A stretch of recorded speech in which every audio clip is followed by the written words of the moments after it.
energy before you came into these physical bodies. You don't remember that, and there's a reason that you don't, but you were. You were source energy before you came into these physical bodies, and now you are an extension of that source energy. So here you are, focused, just as you intended to be, focused upon the things of your time-space reality, and you are utilizing your focus to help you personally, independently, identify your preferences. Sometimes you don't really grasp that. You don't really understand how perfect it is and how important it is that you deliberately choose. So anyway, that's step one. You ask for what you want, and you can't stop asking because life just continues to serve itself up to you in ways that cause you to identify your preferences. It happens all day, every day, at all levels of your being. It's really what the evolution of all species is about. So when you know what you don't want, you know what you do want. If someone's rude, you want them to be nicer. If you're rude, you want to be nicer.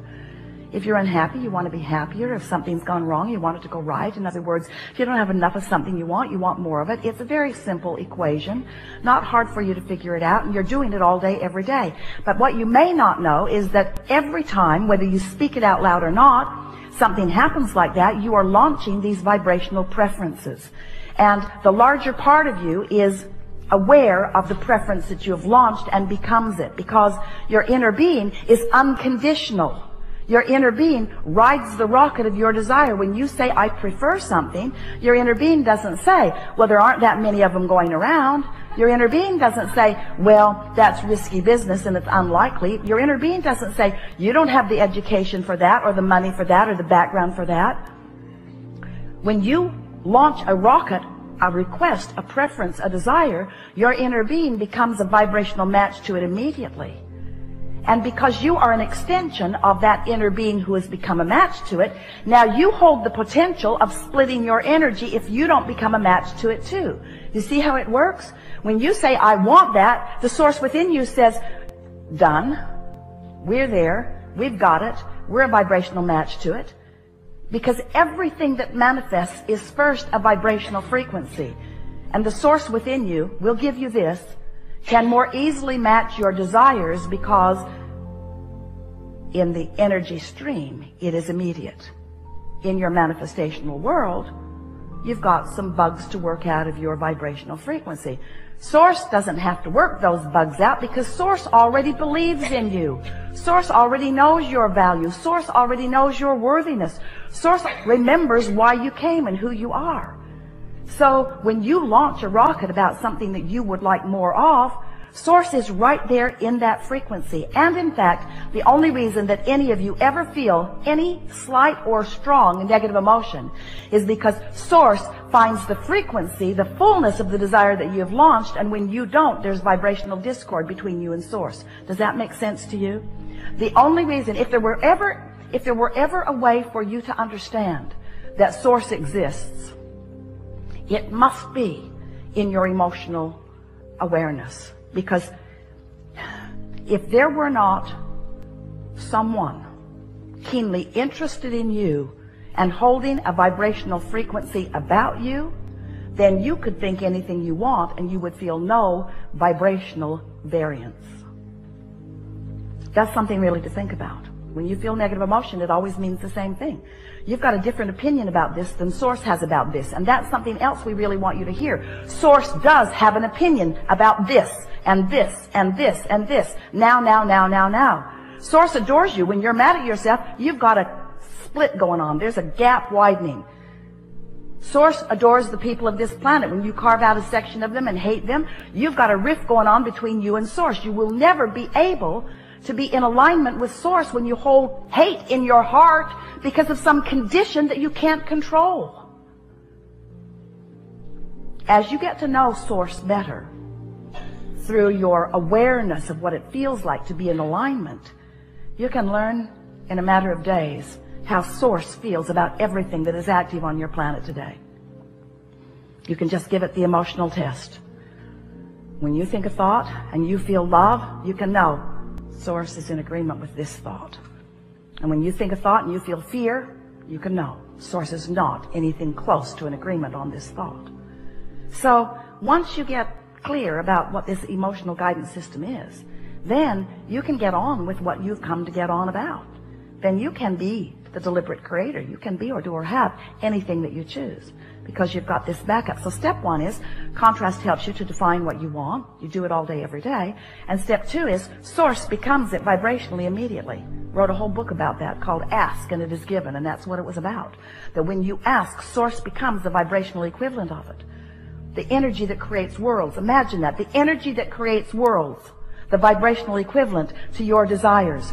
Keeping the light on, keeping the vibration steady, so that anytime you get in the vicinity or away from the vicinity, you'll know where you are in relationship to it. Helps you to zero in on who you really are and what you really want, to become the fullness of all that you are. So your work really is a step 3 part of this 3-step process. Now step 4 process, but the step 3 process we talked about for so many years. Ask, source answers, and then you must find a way to become a vibrational match to what you're asking for. In other words, you can't want something and doubt it and get it. You can't want something and be mad that you don't have it and get it. You can't want something and be impatient about it. The flight attendant said, "Thank you for your patience." And Esther said, "You're confused about it." You must be talking about the previous flight, because no patience happening here. You can tell by the way you feel whether you are in alignment or whether you are not. So we are eager to talk with you about anything that matters to you. We're going to help you to find some ways, if you want them, to line up easily with who you are and what you want. In some ways, some of the things that we will suggest today, you will stubbornly protest against a little bit, because it's just going to seem too simple. And some of the things that we're going to say to you and promises that we're going to make to you, you may even doubt a little bit, because they're just words that sort of kind of make sense, and maybe you feel resonance with them, but you haven't had the manifestational evidence in your life yet about it. But we know that with just a little bit of listening and a little bit of resonating and a little bit of awareness and then a little bit of focusing, that you will find manifestational evidence about everything that we talk about here today. You're going to know precisely how your thoughts become the reality that you are living, so that not only you are aware of it, but others who are observing you as well. So as we've been talking to you about launching these rockets of desires, we also wrote a book about where they go. We called it The Vortex. It's this vibrational reality. It's this vibrational reality that you cannot yet see or hear or smell or taste or touch. You can feel it emotionally. Well, that's just annoying to people. We spend a lot of time trying to talk you into getting into the vortex where everything you want is. And you were very nice to us. No one ever got up and left the room. Well, just that one guy. But you were interested about the vortex, but you began saying things like, "Okay, so my fortune's in the vortex, Abraham. I want it to come out of the vortex and into my bank. Because it's nice knowing that I've created realities that I can't see yet, or that others can't see, but really, how long can this go on? How long do you think you can keep me hopeful about things that aren't tangible?" And we say, it was never your intention to come and live without the tangibility. You are in a time-space reality where you can measure your existence through your manifestations. We just want you to understand that if you've got a vibration going on that is keeping you from being a vibrational match to what you want, the manifestation that you want cannot come. And you wouldn't want it to. You wouldn't want it to.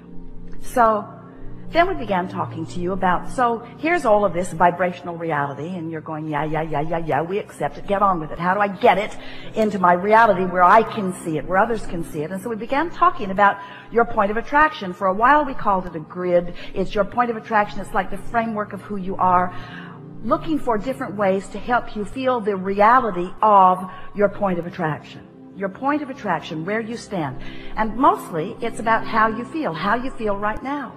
How do you feel right now? What's your mood? What is the mood that is swirling around you? Because your mood is the best indicator that we that you have, your mood, to let you know what the vibrational atmosphere is that you've got going on. And your vibrational atmosphere matters because it is your point of attraction. How you feel, your mood, the thoughts you're thinking, the beliefs you hold, what's going on, the conversations you have, how you move in the world, how you feel in the world, what you're doing now. Right now, you have a relationship with your vortex. Right now, you have a relationship with your vibrational reality. And the question that we want you to ask yourself is the relationship that you have with something that's in your vibrational reality, in your vortex, is the relationship you have one of holding it away? And you can tell by the way you feel whether you are holding it away or whether you are allowing it in. You can also tell by whether it's coming in or not.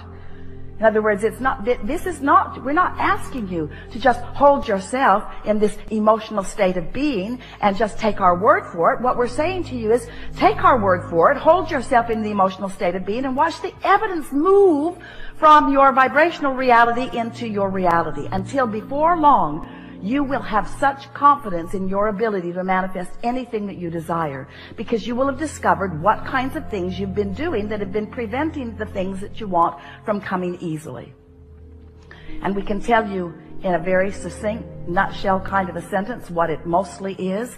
Your observation of the conditions that exist now are the reason that you keep repeating a pattern that holds away the things you want. It really is that simple. You got to change the way you look at things. You got to reorient yourself. You've got to become more vibrational interfacing. You have to trust the way you feel. You have to accept that you have guidance. You have to accept that your guidance is always leading you toward what you want. And you have to be aware of when you're moving toward what you want and when you're not moving toward what you want. And you have to accept that the emotions that you hold are the indicator of whether you're moving closer or further. You can just tell. You'll get so good at this that you'll be in the middle of a conversation and you'll stop talking right in the middle of it, because you'll realize that you're moving away from what you want rather than toward what you want. So often, in your quest to make someone else understand what you mean, who's in a different vibrational frequency and is not hearing what you mean, in your attempt to get them to hear what you mean, you are responding to the condition of them not hearing.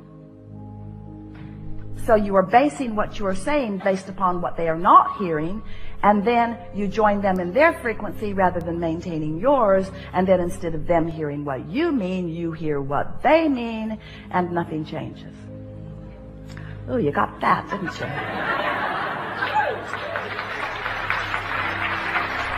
So, let's just start talking about some stuff that's important to you, and let's make everything that we said just now more tangible for you.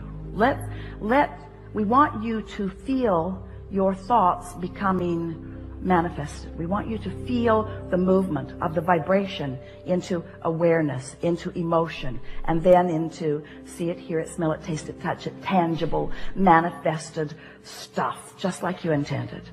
You're not here just to accumulate stuff, but you are here as a masterful creator. You're here to mold the energy.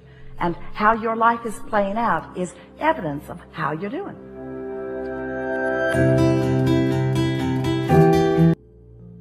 Please take headphones. Do not use Bluetooth. During meditation, use a mudra from finger yoga that connects you to your stillness. If possible, hold it throughout the meditation. On your left hand, gently bring your thumb and ring finger together. On your right hand, place the middle finger, ring finger, and little finger around the thumbnail.